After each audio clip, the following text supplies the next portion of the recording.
ಸಾಂಸ್ಕೃತಿಕ ನಗರಿ ಮೈಸೂರಿನಲ್ಲಿ ದಸರಾ ಹಬ್ಬದ ಸಂಭ್ರಮ ಕಳೆಗಟ್ಟಿದೆ. ಅರಮನೆಯಲ್ಲಿ ರಾಜ ವಂಶಸ್ಥರು ಪಾರಂಪರಿಕ ಆಯುಧಗಳಿಗೆ ಪೂಜೆಯನ್ನ ನೆರವೇರಿಸುತ್ತಿದ್ದಾರೆ. ಇತ್ತ ಪ್ರತಿ ವರ್ಷದಂತೆ ಈ ವರ್ಷವೂ ಕೂಡ ಸಂಸದೆ ಶೋಭಾ ಕರಂದ್ಲಾಜೆ ಕಾವಾಡಿ ಹಾಗೂ ಮಾವುತರಿಗೆ ಉಪಹಾರದ ವ್ಯವಸ್ಥೆಯನ್ನ ಮಾಡಿದ್ರು. ಉಪಹಾರಕ್ಕೂ ಮುನ್ನ ಸಂಸದೆ ಶೋಭಾ ಕರಂದ್ಲಾಜೆ ಕಾವಾಡಿಗರ ಕುಶಲೋಪರಿಯನ್ನ ವಿಚಾರಿಸಿದ್ರು. ಹಾಗೆ ಕಾವಾಡಿ ಕುಟುಂಬದ ಮಹಿಳೆಯರಿಗೆ ಸೀರೆ ವಿತರಿಸುವ ಜೊತೆಗೆ ತಾವೇ ಅವರಿಗೆ ಉಪಹಾರವನ್ನ ಬಡಿಸಿದ್ರು. ಶೋಭಾ ಕರಂದ್ಲಾಜೆ ಅವರು ಮೈಸೂರಿನ ಉಸ್ತುವಾರಿ ಸಚಿವರಾದಾಗಿನಿಂದಲೂ ಕೂಡ ಈ ಒಂದು ಪದ್ಧತಿಯನ್ನ ರೂಢಿಸಿಕೊಂಡು ಬಂದ್ರು. ಈಗ ಅದನ್ನ ಮುಂದುವರಿಸಿಕೊಂಡು ಹೋಗ್ತಾ ಇದ್ದಾರೆ.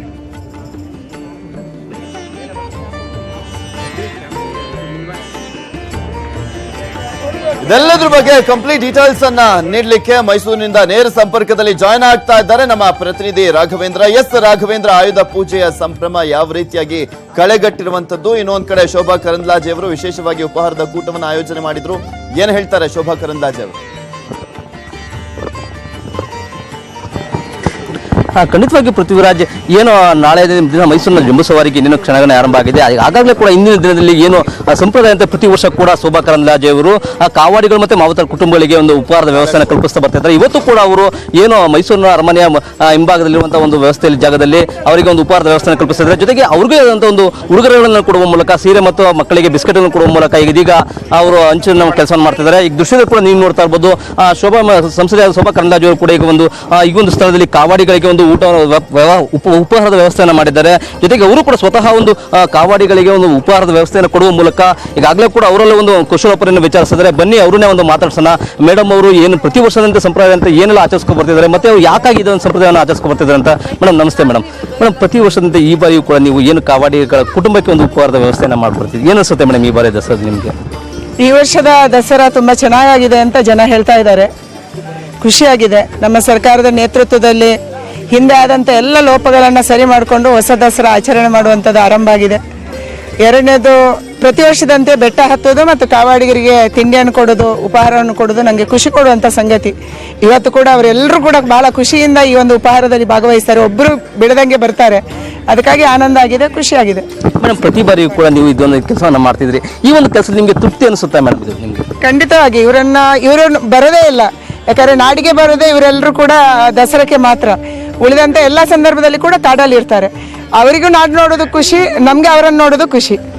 ಒಟ್ಟಾರೆಯಾಗಿ ಇದಿಷ್ಟು ಸಂಸದೆ ಆದಂಥ ಕುಮಾರಿ ಶೋಭಾ ಕರಂದ್ಲಾಜೆ ಹೇಳೋ ಮಾತು ಏನು, ಪ್ರತಿ ವರ್ಷ ಕೂಡ ಅವರು ಕಾಡಿನಿಂದ ಇಲ್ಲಿಗೆ ನಾಡಿಗೆ ಬರ್ತಾರೆ. ಇವರನ್ನ ನೋಡ್ಲಿಕ್ಕೆ ಒಂದು ಖುಷಿ, ಜೊತೆಗೆ ನಾವು ಮಾತಾಡಿಸುವ ಜೊತೆ ಬೇರೆಯದು ನನಗೂ ಕೂಡ ಖುಷಿ ಅನ್ನೋದು ಅವರ ಮಾತು. Prithviraj, okay, thank you Raghavendra ನಿಮ್ಮೆಲ್ಲ ಡೀಟೇಲ್ಸ್ಗಾಗಿ. ನೋಡಿದ್ರಲ್ಲ ಯಾವ ರೀತಿಯಾಗಿ ಮೈಸೂರಿನಲ್ಲಿ ದಸರಾ ಹಬ್ಬವನ್ನ ಆಚರಿಸಲಾಗ್ತಾ ಇದೆ ಅಂತ. ಇನ್ನೊಂದ್ ಕಡೆ ನಾಡಿನೆಲ್ಲೆಡೆ ದಸರಾ ಹಬ್ಬದ ಸಂಭ್ರಮ ಮನೆ ಮಾಡಿದ್ರೆ ಸಿಲಿಕಾನ್ ಸಿಟಿಯಲ್ಲೂ ಅಷ್ಟೇ ಎಲ್ಲೂ ಕೂಡ ಕಮ್ಮಿ ಇಲ್ಲ. ಇಲ್ಲೂ ಕೂಡ ಅಬ್ಬರ ಜೋರಾಗೇ ಇದೆ. ಆಯುಧ ಪೂಜೆಯ ಸಂಭ್ರಮ ಜೋರಾಗಿ ನಡೀತಾ ಇದೆ ಸಿಲಿಕಾನ್ ಸಿಟಿಯಲ್ಲಿ. ಅದರಲ್ಲೂ KR ಮಾರ್ಕೆಟ್ ನಲ್ಲಿ ಹೂವು ಹಣ್ಣು ಖರೀದಿಗೆ ಜನ ಮುಗಿಬಿದ್ದಿದ್ದಾರೆ. ಹಬ್ಬದ ಹಿನ್ನೆಲೆಯಲ್ಲಿ ಹೂವು ಹಣ್ಣುಗಳ ದರ ಗಗನಕ್ಕೇರಿರುವಂತದ್ದು. ಆದ್ರೂ ಕೂಡ ಖರೀದಿಯ ಭರಾಟೆ ಮಾತ್ರ ಕಡಿಮೆ ಆಗಿಲ್ಲ. KR ಮಾರ್ಕೆಟ್ ನಲ್ಲಿ ಹೂವು ಹಣ್ಣು ಬಾಳೆ ದಿಂಡು ಖರೀದಿಗೆ ಜನ ಮುಗಿ ಬಿದ್ದಿದ್ದಾರೆ. ಮಾರ್ಕೆಟ್ ಫ್ಲೈಓವರ್ ಮೇಲೂ ಕೂಡ ವಾಹನಗಳು ಸಾಲುಗಟ್ಟಿ ನಿಂತಿರುವಂತದ್ದು.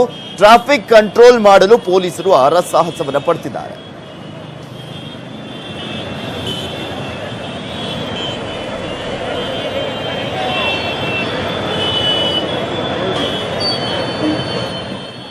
ನೋಡಿದ್ರಲ್ಲ ದೃಶ್ಯಾವಳಿಗಳಲ್ಲಿ ಯಾವ ರೀತಿಯಾಗಿ ಜನ ಮುಗಿಬಿದ್ದಿದ್ದಾರೆ ಅಂತ. ಪ್ರತಿಯೊಂದು ಹಬ್ಬದಲ್ಲೂ ಕೂಡ ಇದೇ ರೀತಿಯಾಗಿರುತ್ತೆ KR ಮಾರ್ಕೆಟ್. ಇನ್ನು KR ಮಾರ್ಕೆಟ್ ನಲ್ಲಿ ಹಬ್ಬದ ವ್ಯಾಪಾರ ಹೇಗಿದೆ ಅಂತ ನಮ್ಮ ಪ್ರತಿನಿಧಿ ಕಿರಣ್ ನಡೆಸಿರುವಂತ ಒಂದು ಪ್ರತ್ಯಕ್ಷ ವರದಿ ಇದೆ, ನೋಡ್ಕೊಂಡು.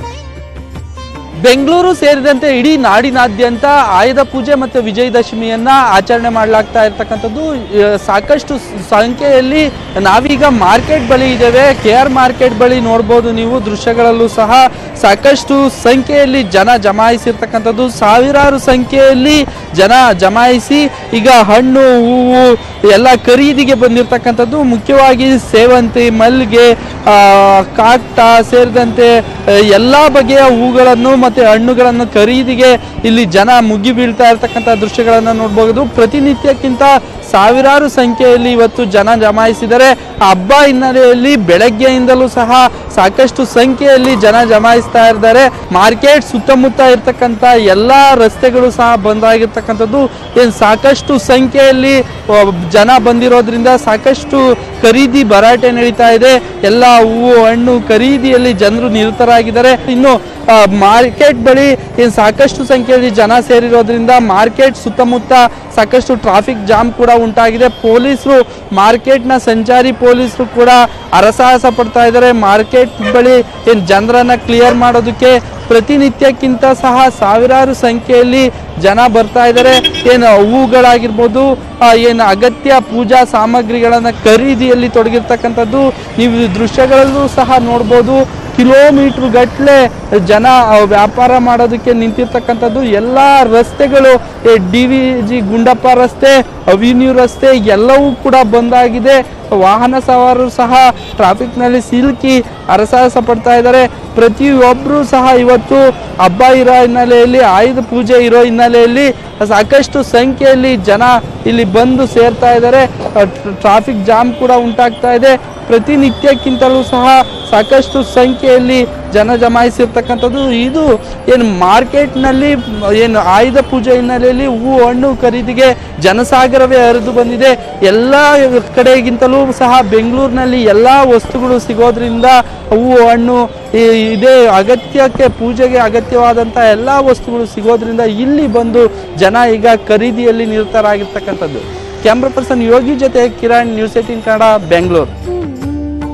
ಆಯುಧ ಪೂಜೆ ಹಿನ್ನೆಲೆಯಲ್ಲಿ ನಗರದ ದೇವಸ್ಥಾನಗಳಲ್ಲೂ ಕೂಡ ಸಂಭ್ರಮ ಕಳೆಗಟ್ಟಿರುವಂತದ್ದು. ಅದರಲ್ಲೂ ಎಸ್ಪೆಷಲಿ ಮಲ್ಲೇಶ್ವರಂನ ಸರ್ಕಲ್ ಮಾರಮ್ಮ ಆಗಿರ್ಬೋದು, ಇನ್ನೂ ಒಂದ್ ಕಡೆ UB ಸಿಟಿ ಬಳಿಯ ಆಕ್ಸಿಡೆಂಟ್ ಗಣೇಶನ ದೇವಸ್ಥಾನಗಳಲ್ಲಿ ವಿಶೇಷ ಪೂಜೆಯನ್ನ ಮಾಡಲಾಗ್ತಾ ಇದೆ. ಬೆಳಗ್ಗೆಯಿಂದಲೇ ಭಕ್ತರು ತಮ್ಮ ವಾಹನಗಳಿಗೆ ಪೂಜೆಯನ್ನ ನೆರವೇರಿಸ್ತಾ ಇದ್ದಾರೆ. ಬೆಂಗಳೂರು ನಂಬರ್ 1 ಆಕ್ಚುಲಿ ಏಷ್ಯಾದಲ್ಲೇ ಸಾಕಷ್ಟು ದ್ವಿಚಕ್ರ ವಾಹನಗಳು ಇರುವಂತಹ ಸಂಖ್ಯೆಯಲ್ಲಿ. ಸೊ ಹಾಗಾಗಿ ಎಲ್ಲರೂ ಕೂಡ ತಮ್ಮ ವಾಹನಗಳಿಗೆ ಪೂಜೆಯನ್ನ ಸಲ್ಲಿಸ್ತಾ ಇದ್ದಾರೆ. ಇನ್ನು ಎಲ್ಲಾ ದೇವಸ್ಥಾನಗಳ ಮುಂದೆ ಅಂತೂ ಫುಲ್ ಕ್ಯೂ, ಪೂಜಾರಿಗಳಿಗೆ ಪೂಜೆ ಮಾಡಿ ಮಾಡಿ ಮಾಡಿ ಸಾಕಾಗೋಗ್ತಾ ಇದೆ.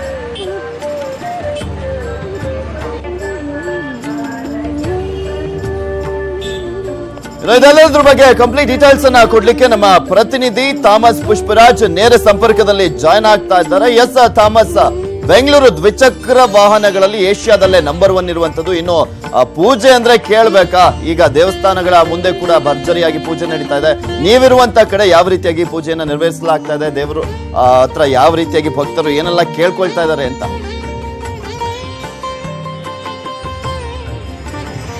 ಪೃಥ್ವಿ, ಬೆಂಗಳೂರು ಅಂತ ಹೇಳಿದ್ರೆ ಬಹುತೇಕ ಜನಸಂಖ್ಯೆಯನ್ನ ಓವರ್ಟೇಕ್ ಮಾಡುವ ಮಟ್ಟದಲ್ಲಿ ಇವತ್ತು ವೆಹಿಕಲ್ಗಳಿರುವಂಥದ್ದನ್ನ ನಾವು ನೋಡ್ತಾ ಇದ್ದೇವೆ. ಹಾಗಾಗಿ ಬೆಂಗಳೂರು ಏಷ್ಯಾದಲ್ಲೇ ಅತಿ ಹೆಚ್ಚು ದ್ವಿಚಕ್ರ ವಾಹನಗಳನ್ನು ಒಳಗೊಂಡಿರುವಂಥ ನಗರ ಅನ್ನುವಂಥ ಒಂದು ಹೆಗ್ಗಳಿಕೆನೂ ಕೂಡ ಇದೆ. ಹಾಗಾಗಿ ಇಲ್ಲಿ ಆಯುಧ ಪೂಜೆ ದಿನದಲ್ಲಿ ಸಹಜವಾಗಿಯೇ ಒಂದು ರೀತಿಯಾದಂಥ ಸಂಭ್ರಮದ ವಾತಾವರಣ ಮನೆ ಮಾಡಿರುತ್ತೆ. ಒಂದು ರೀತಿ ಕಳೆಗಟ್ಟಿರುವಂಥ ವಾತಾವರಣ. ಯಾಕಂದರೆ ವರ್ಷ ಪೂರ್ತಿ ಜನರಿಗೆ, ವಾಹನ ಸವಾರರಿಗೆ ಸಾಥ್ ಕೊಡುವಂತಹ ವೆಹಿಕಲ್ಗಳನ್ನು ಎಲ್ಲೋ ಒಂದು ಕಡೆ ಶ್ರದ್ಧೆ ಭಕ್ತಿಯಿಂದ ಅವನ್ನ ಗೌರವಿಸುವಂಥದ್ದು, ಅದ್ರ ಜೊತೆಗೆ ಅವುಗಳನ್ನು ಪೂಜೆ ಮಾಡಿ ಅದರ ಒಂದು ಸಂಭ್ರಮವನ್ನು ಅನುಭವಿಸುವಂಥ ಒಂದು ಎನ್ವೈರನ್ಮೆಂಟ್ ಏನಿದೆಯಲ್ಲ, ಆ ಒಂದು ವಾತಾವರಣ ಸಹಜವಾಗಿ ಆಯುಧ ಪೂಜೆಯ ದಿನಗಳಂದು ಕಂಡೇ ಕಾಣುತ್ತೆ. ನಾವೀಗ ಗಾಡಿ ಗಣಪತಿ ದೇವಸ್ಥಾನ ಅಂತ ಹೇಳಿದ್ರೆ ಮಲ್ಯ ರಸ್ತೆಯಲ್ಲಿರುವಂಥ ತುಂಬ ಫೇಮಸ್ ಆಗಿರುವಂಥ ದೇವಸ್ಥಾನ. ಯಾವುದೇ ಹೊಸ ವೆಹಿಕಲ್ಗಳನ್ನು ಕೊಂಡ್ರು ಕೂಡ ವಾಹನ ಸವಾರರು, ವಾಹನ ಮಾಲೀಕರು ಇಲ್ಲಿ ಬಂದು ದೇವಸ್ಥಾನದಲ್ಲಿ ಪೂಜೆ ಸಲ್ಲಿಸಿ ಅದನ್ನ ತೆಗೆದುಕೊಂಡು ಹೋಗುವಂಥ ವಾತಾವರಣ ಇದ್ದಿದೆ. ನಾವು ನೋಡ್ತಾ ಇದ್ದೀವಿ ಆ ಒಂದು ಈ ಗಾಡಿ ಗಣಪತಿ ದೇವಸ್ಥಾನದ ಬಳಿ ಯಾವ ರೀತಿಯಾದಂಥ ವಾತಾವರಣ ಇದೆ ಅಂತೇಳಿ. ಈಗಾಗಲೇ ದೇವಸ್ಥಾನದಲ್ಲಿ ಒಂದಷ್ಟು ಪೂಜಾ ಕೈಂಕರ್ಯಗಳು ಕೂಡ ನಡೀತಿದೆ. ಅದ್ರ ಜೊತೆಗೆ ವಾಹನಗಳನ್ನು ಈಗಾಗಲೇ ಅಲಂಕರಿಸಿ ಸಾಕಷ್ಟು ವಾಹನ ಸವಾರರು ತೆಗೆದುಕೊಂಡು ಬಂದಿದ್ದಾರೆ. ವೆಹಿಕಲ್ಗಳನ್ನು ನಾವು ನೋಡ್ತಾ ಇದ್ದೀವಿ. ಸಾಕಷ್ಟು ವೆಹಿಕಲ್ಗಳು ಕೂಡ ಇಲ್ಲಿದೆ. ಈ ಎಲ್ಲ ವೆಹಿಕಲ್ಗಳು ಈಗ ಕ್ಯೂನಲ್ಲಿ ಇದಾವೆ ಅಂತ ಹೇಳಿದ್ರೆ ಇವತ್ತು ತುಂಬಾ ಡಿಮ್ಯಾಂಡ್ ಆಗಿರೋದ್ರಿಂದಾಗಿ, ಪೂಜಾರಿಗಳಿಗೆ ಅತಿ ಹೆಚ್ಚಿನ ಒಂದು ರೀತಿ ಡಿಮ್ಯಾಂಡ್ ಕ್ರಿಯೇಟ್ ಆಗಿರೋದ್ರಿಂದಾಗಿ ಸಹಜವಾಗಿ ಈ ರೀತಿಯಂಥ ವೆಹಿಕಲ್ಗಳು ನಾವು ನೋಡ್ತಾ ಇದ್ದೀವಿ. ಇಲ್ಲಿ ಸಾಲುಗಟ್ಟಿ ನಿಂತ್ಕೊಂಡಿರುವಂಥ ವೆಹಿಕಲ್ಗಳು ಇವೆಲ್ಲವನ್ನು ಕೂಡ ಈಗಾಗಲೇ ಇನ್ನೂ ಪೂಜೆ ಮಾಡಿಲ್ಲ. ಯಾಕಂದರೆ ಬೆಳಗ್ಗೆಯಿಂದಲೂ ಕೂಡ ಸಾಕಷ್ಟು ವೆಹಿಕಲ್ಗಳು ಇಲ್ಲಿ ಬಂದು ಪೂಜೆಯನ್ನು ಮಾಡಿಸ್ಕೊಂಡು ಹೋಗಿರೋದ್ರಿಂದಾಗಿ ಇನ್ನೂ ವೆಹಿಕಲ್ಗಳು ನಾವು ನೋಡ್ತಿದ್ದಂಗೆ ಸಿಕ್ಕಾಪಟ್ಟೆ ವೆಹಿಕಲ್ಗಳು ಈ ಒಂದು ರಸ್ತೆಯಲ್ಲಿ ಹೀಗೆ ಸಾಲುಗಟ್ಟಿ ನಿಂತ್ಕೊಂಡಿದ್ದಾವೆ. ಎಲ್ಲ ವೆಹಿಕಲ್ಗಳಿಗೆ ಇನ್ನೇನು ಪೂಜೆ ಮಾಡಬೇಕಾಗಿದೆ. ಒಳಗಡೆ ಒಂದಷ್ಟು ಪೂಜಾ ಕೈಂಕರ್ಯಗಳು ನಡೀತಿರೋದ್ರಿಂದಾಗಿ ಸಹಜವಾಗಿ ಅದೆಲ್ಲವನ್ನು ಮುಗಿಸ್ಕೊಂಡು ಬಂದ ನಂತರ ಈ ವೆಹಿಕಲ್ಗಳನ್ನು ಪೂಜೆ ಮಾಡುವಂಥದ್ದು ಅಂತ ಹೇಳಿದ್ರೆ ಜನರಿಗೆ ಎಲ್ಲೋ ಒಂದು ಕಡೆ ವರ್ಷ ಪೂರ್ತಿ ಸಾಥ್ ಕೊಡ್ತವೆ ಈ ವೆಹಿಕಲ್ಗಳನ್ನು. ಹಾಗಾಗಿ ಈ ಒಂದು ವೆಹಿಕಲ್ಗಳಿಗೆ ಅದಕ್ಕಂತಲೇ ಒಂದು ದಿನವನ್ನು ಪ್ರತ್ಯೇಕವಾಗಿಟ್ಟು ನಿಗದಿಪಡಿಸಿ ಅವುಗಳನ್ನು ಸಿಂಗರಿಸಿ ಈ ರೀತಿಯಾಗಿ ಬಾಳೆ ದಿಂಡುಗಳಿಂದ ಸಿಂಗರಿಸಿ ಆ ಬೂದುಗುಂಬಳಕಾಯನ್ನು ಕೂಡ ಹೊಡೆಯಲಾಗುತ್ತೆ. ಅದರ ಜೊತೆಗೆ ವಾಹನಗಳನ್ನು ಸ್ವಚ್ಛಗೊಳಿಸಿ ಅದ್ರ ಮೂಲಕ ಪೂಜೆಯನ್ನು ಮಾಡಿಸೋದ್ರ ಮೂಲಕ ಸಂಭ್ರಮಿಸುವಂತ ಒಂದು ವಾತಾವರಣ ಇದೆಲ್ಲ ಆ ರೀತಿಯಂತ ವಾತಾವರಣ ಕಂಡು ಬರ್ತಾ ಇದೆ. ಹಾಗಾಗಿ ಇವತ್ತು ಆಯುಧ ಪೂಜೆಯ ಸಂಭ್ರಮ ಏನಿದೆ ರಾಜಧಾನಿಯಲ್ಲಿ ಮನೆ ಮಾಡಿರುವಂತ ಸನ್ನಿವೇಶ ಸರ್ವೇ ಸಾಮಾನ್ಯವಾಗಿ ಕಾಣ್ತಾ ಇದೆ. ಓಕೆ, ಥ್ಯಾಂಕ್ ಯು ಥಾಮಸ್ ನಿಮ್ಮೆಲ್ಲ ಡೀಟೇಲ್ಸ್ಗಾಗಿ.